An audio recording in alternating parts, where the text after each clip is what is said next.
welcome back, everyone. And now we are, at a segment where this one is a call for help.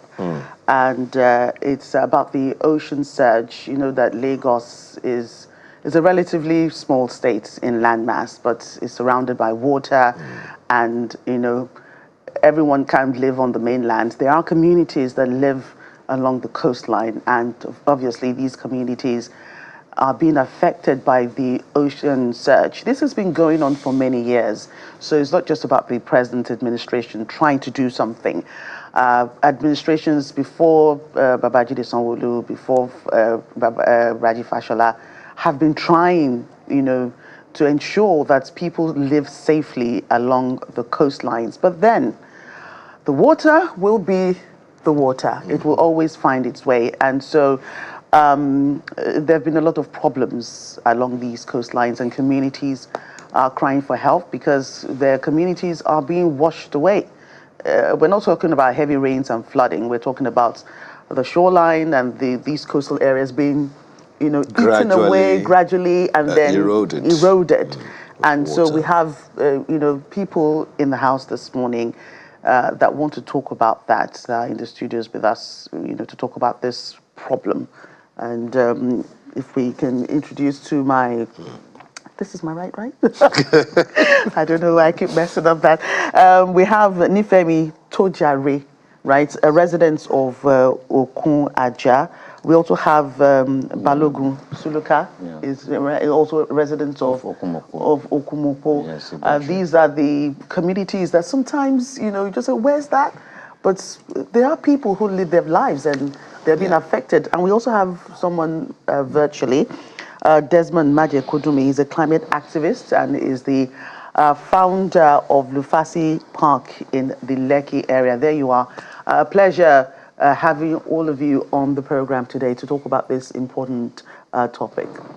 So if I may ask, let me start, say ladies first. So we say. let me, I know it's not a funny matter, pardon me, but it's a very, I can say brutal topic because it's affecting people's lives, livelihoods. People don't know where to move to if their communities are affected. So, tell me, what's the latest? Why are you here to talk about this? Let me start like this. The water has been disturbing for so long. When I was 10 years, the water was very far to where our parents build houses. So gradually, the water started coming close. The next thing, it destroys houses and shops, property that it's not very funny at all. We could not stay there again. We have to move from there because there's nowhere we can stay again. The water destroys things a lot. And the thing is, when it's raining, it gets worse. That nobody can go close to it. They even carry people. If you go close to the water, you can carry. So we don't go close to the water again. How often does this happen? Let's say every year. Wow. Yes. Every year when it's raining. So. Well, Mr. Balogun, how do these surges, how do they affect your lives and livelihood, your healthcare, education, and all? Actually, it is something that, according to how my madam said, during the rainy season, when the rain drops inside it, it comes outside. So, like these are Mokbo now, our building, our primary school is close to it's even far from the ocean before, but gradually, the ocean come closer to the place and took away everything. As at now in Mokbo now, we are just the one that just got some legal primary school at our side. So our own normal primary school before has been taken away by the ocean. So even our market and our property, many of our buildings, all has been washed away by the ocean. Do you have any government presence around that place at all? Yeah, we have government, but you know, this is something that normal our government they have been trying. Like when we talk of this Lekki aspect side now, there is acting, they are working towards the ocean.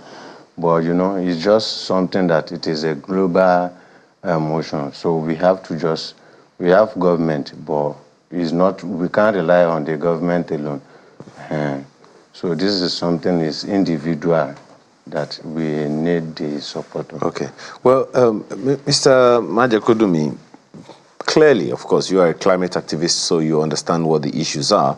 But the challenge we tend to be dealing with here is that this situation in particular is not new, particularly to Lagos. You would remember what happened in the days of Governor Tinubu then, when the ocean, the Bar Beach, was overflowing everywhere. And they so dealt with it, they recovered land. Is it that we didn't see this coming? This for a long time. This is the classic symptom of climate change. And it is the most simple of science. The earth is heating. When you have more heat, the water expands and it gets more energetic. And it is not just the Lagos coast, the whole of the Nigerian coast. In fact, a lot of the West African coast is under very severe threat. And we're talking as our dear people, and our heart goes out to the community because I have seen it personally over the years. 25 years ago, there what they call the Jakande Estate, in my home area, there were coconut trees in their thousands, spreading out about 200 meters into the ocean. All those trees are gone. All the houses that were there, all the structures wiped away. And this goes all the way down to Alpha, to Okwaja, to Lafiaji, all the way down the coast. It's an emergency. And we're treating it as if it hardly exists. Mind you, having said that, we have seen some very, very incredible good action on the Bar Beach. What they did to preserve the Bar Beach was tremendous. So it goes to show that we know how to solve this thing. But the big question is, why is it not being tackled right now? Especially with the coastal highway, the coastal road going there, which is also under threat because there's some areas of that coastal road that have already experienced a little bit of washing from the sea. And believe you me, when the ocean gets very voracious, it can wash away meters of that road overnight. You've seen it happen. You know, they say, water no get enemy.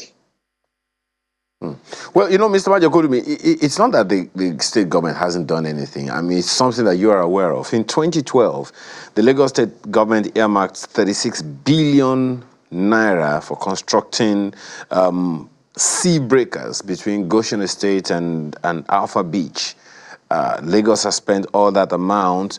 And what we hear is that they need billions more as part of their climate action plan and a green fund to address climate change impacts.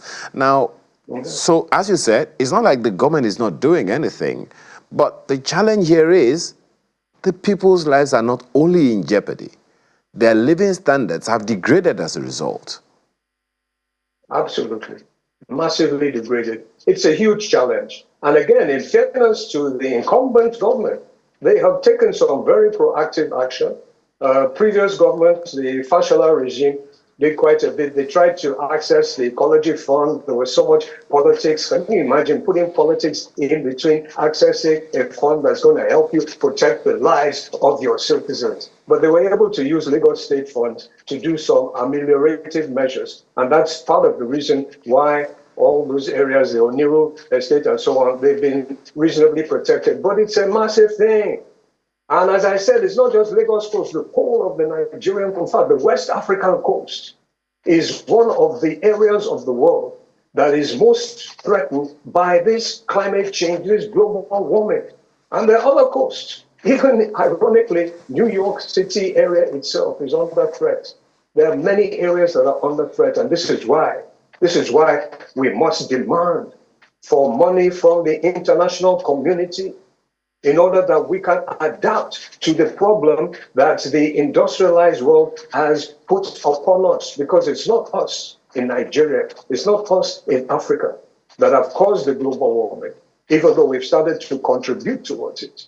So the countries and the organizations that have contributed massive amounts, and we're talking about really disrupting a wonderful, miraculous system of this planet Earth, disrupting our atmospheric gases, which has made life possible on this Earth. Why do you think we don't see life on Mars, on Venus, or other areas, other Earths, other planets? Because they don't have the atmosphere that we have.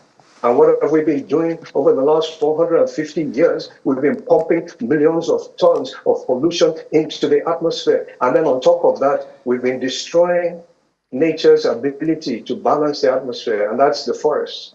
And this is where we also in Nigeria are very much to blame. As I said, it's an emergency, and I'm not quoting, this is not my saying. This is the saying that's coming from the Secretary General of the United Nations. He said, mankind is waging war against nature, and this is suicidal, that it is an emergency, and we must take action to address it properly so that our dear people along our coast will not be going through this terrible, terrible tragedy. But I do believe that we shall do it.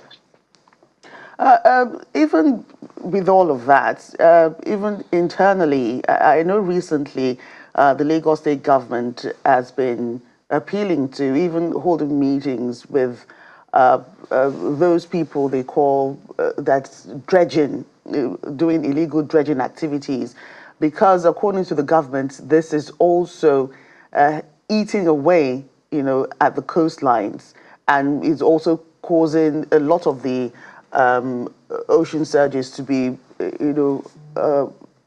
it's eating away at the ocean coastline really, and is making it more detrimental to the communities living around there. What can you say to this? Is this all that needs to be done, about this? Well, at least they're trying to tackle them. But the fact that they're having an issue trying to stop people doing what you call illegal dredging, illegal. It's against the law.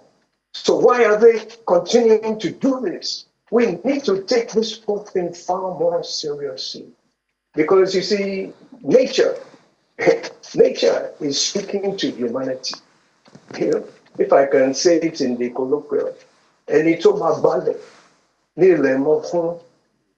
or if you want to do it even deeper,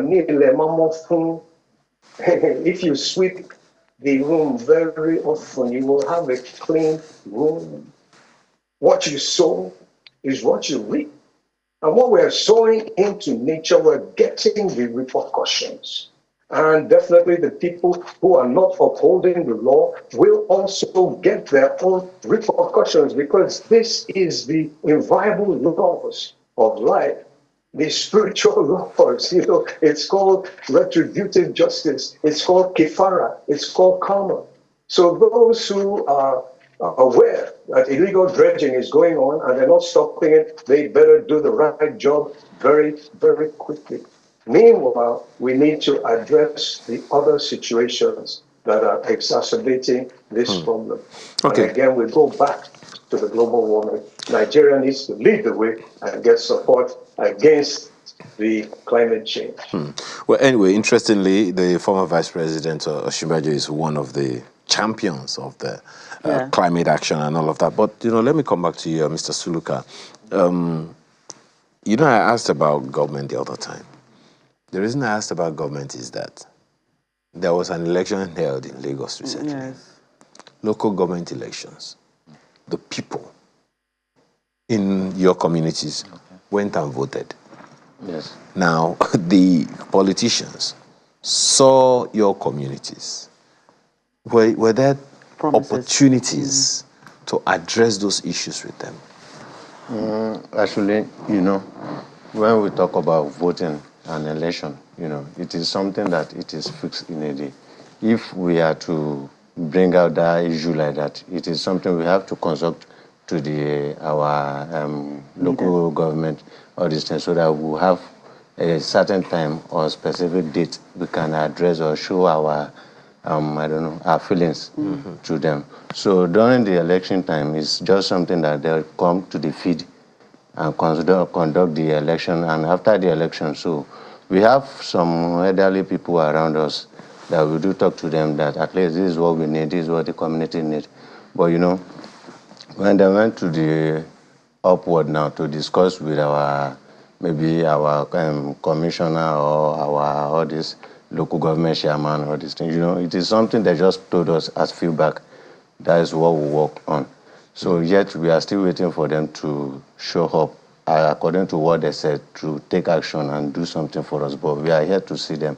That is why we are here. Don't they come around to campaign? No, it's just and once then in maybe a they ask questions. It's once in a while. It's when the election is approaching, like maybe a week to the election or 3 days to the election. That is when we can have access to see them. I dare say it seems that it's a neglected group of people. Clearly. Now, when you saw a particular building that we showed, even along the coastline, my dad building is there. The ocean took among some of the one you saw earlier. Yes. You saw one building. It's close to our side.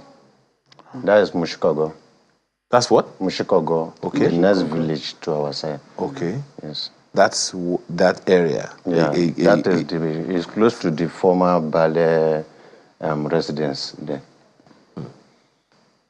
And these are, madam, let me come to you. How are you able to take care of children the way you want? Look at these communities. How are you able to take care of your children? What are the concerns that you have? I mean, you said when you were 10, the ocean was very, very far away. Now, your own 10-year-olds now, they are seeing these kinds of things. What's likely to be their fate by the time they become your age? That's why you see many of us.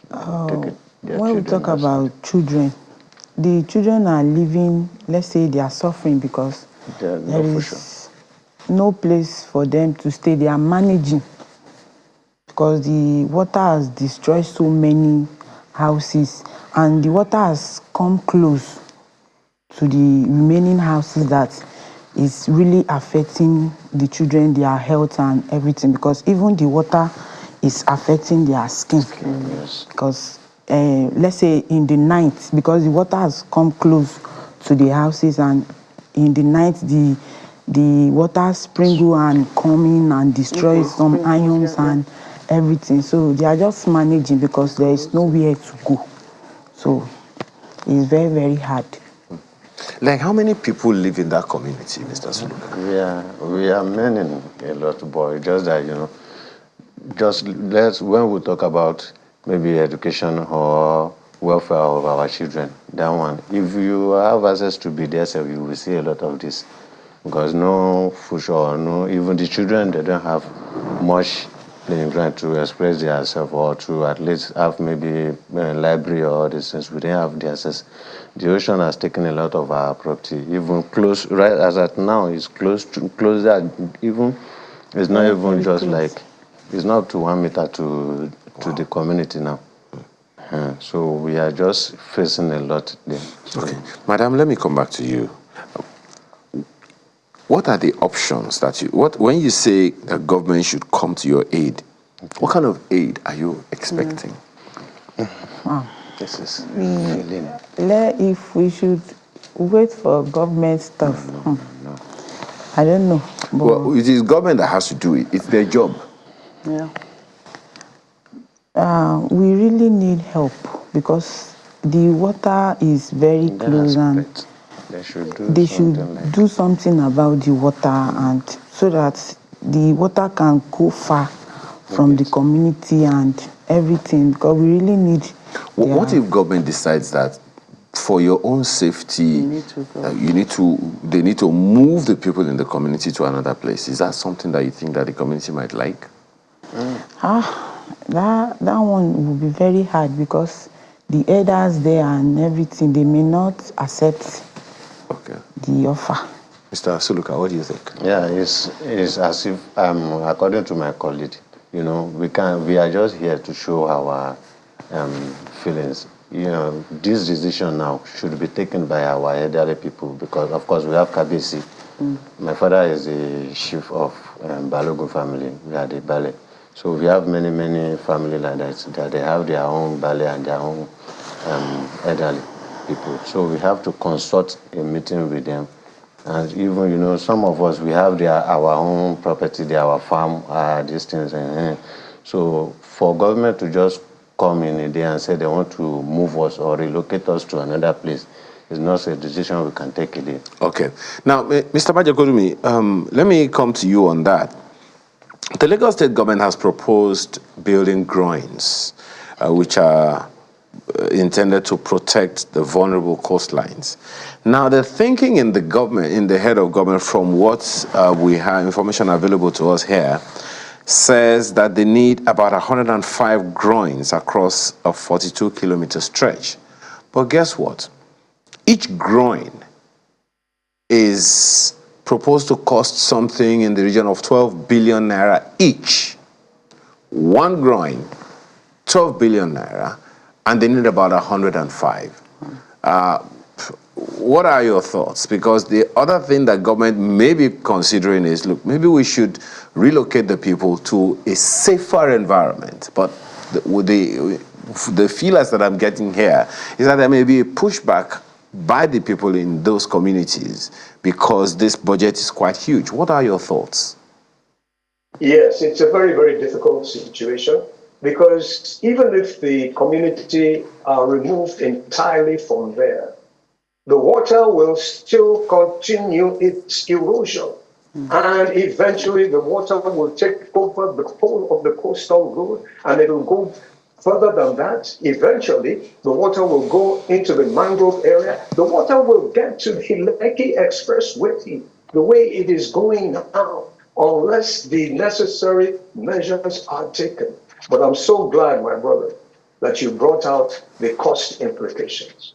And this is why our government must get together with the other governments of Africa. We must speak with a unified voice and go to the international conferences. And there is sympathy for us in those conferences. The Secretary General of the United Nations and many other people are very sympathetic to those countries that are being so badly impacted by the global warming. And believe you me, if, and it's a big if, we can come together as a family of at least West African nations, we shall be able to put our demands on the table, especially if we link up with some of the other vulnerable nations. And one of the major trump cards we have is that within our soil, we still have a lot of the solution. And I'm talking about our forests. Even though, as I said, Nigeria is depleting our forests more rapidly than any other country in Africa, even the so-called protected forests, but there is still plenty of the forests there, not to mention Congo and other areas. And it is this forest that is actually preventing the far more catastrophic consequences of the global warming that the industrialized nations have poured upon us. So if we come together, we can there's money available. And we're talking of trillions of dollars are now there, but they're hesitating to give it out because of the integrity aspects and because they need to know that they are under pressure. We are the giant of Africa now. This is Nigeria. So we must bring our brothers of the African continent together and demand for the necessary funds to protect the whole of our coast. Oh, yes. I can't just put it on Lagos state government. It is a very, very big burden for them. But something needs to be done, and we need to start immediately. Luckily, we've shown that it can be done. As I said, the job that was done to protect Victoria Island, excellent, fantastic work done there, and also some of the other areas. So it can be done, but it must be done. How can our people be suffering this? And even if you move them, as I said, you're not going to stop the water coming in until you take the necessary measures with these massive rock goings. It's absolutely necessary. No matter what it costs, it must be done, because we won't be able to stop the water unless we do the right thing. Right. The major right thing to do is come together. Right, Mr. Majekodumi, there are also, the people with the school of thoughts that there's a lot of disrespect, for nature. While climate change may be a big factor, and that is man-made, I must say, a lot of wetlands have also been claimed for development. Artificial islands are being made, and also, were there any way that we could have, created other pathways for the water to get to where it's supposed to be? Because, people believe that we're just deceiving ourselves, because there are a lot of artificial creations here and water has to find its level at some point, which is why I believe these communities are being impacted negatively. Yes, absolutely. And as you said, water needs to find its level. Again, it's a global problem.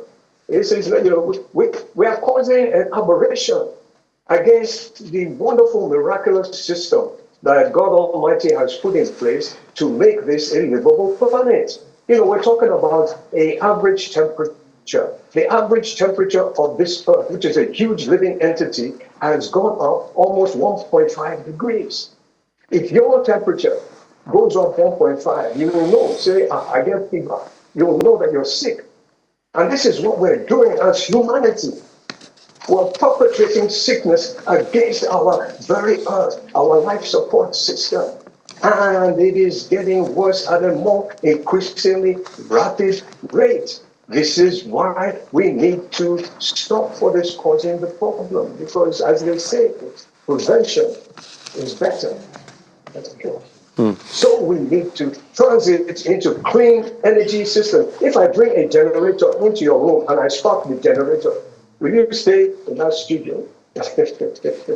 Okay, We need to stop interesting. this nonsense against nature. Interesting. Have a renewal of our minds and be far more caring. One of the arguments that I always put up, Mr. Majekodumi, about when we talk about respecting nature, protecting nature, and all of that is, do the people even understand what we mean by that? But maybe that's a different conversation altogether. But as we wrap up this conversation, Mr. Balogun, where do we go from here? How much time do you think the community have before government intervention? How soon do you expect government to act? Actually, if we should take a look at it, we are in rainy season now. So definitely, we really need the support of the government or individual or everybody. You understand? Because it can rain at any time from now. And once it's rain, definitely we have to face the challenges of the ocean. So it's something we need their support very urgent now. So we didn't have any specific time or month or years, no. Okay. Yeah. Madam, same question. We really need their support urgently, very, very fast, because the water is getting worse day by day. Every day. Because as the rain is dropping, the thing is getting worse, and our children are getting sick easily because of the salt of the water, because it's very, very close to the house, and it's really affecting the children, because their health and they are very young, you get, so the thing is really, really affecting them. So we really need their help urgently. We can only hope, right, that government will not just be aware of what the problem is. One point when I did the math, 1.2 billion. No, is it 1.2 billion or 1.2 trillion? Trillion, which is 12 billion per Yes, going. which is 12 And you need billion. 120, did you say? 105, 105, of them yes. along a 42-kilometer stretch. Definitely, as Mr. Balogun said, Mr. Majokudumi said, it's something not just for the federal, but for the state, not just for the state, but for the federal government as well. So it takes time to do, even if they're taking action now, it's going to take time to ensure that the needful is done. Before it's done. So, I mean, what are you going to do in the meantime? Well, we have to just thank you for being here this morning. Mr. Balogun Suluka, Lekki resident, as well as Chojare Nifemi from Okwaja, as well as Mr. Desmond Majakodumi, who is a climate activist and founder of Fasi Park in Lekki. We appreciate your time, ladies and gentlemen, this morning. Now, when we return, it's a similar kind of conversation that affects communities, but more importantly now, it's this whole conversation about insurgency. That's when we return from this break. Please stay with us.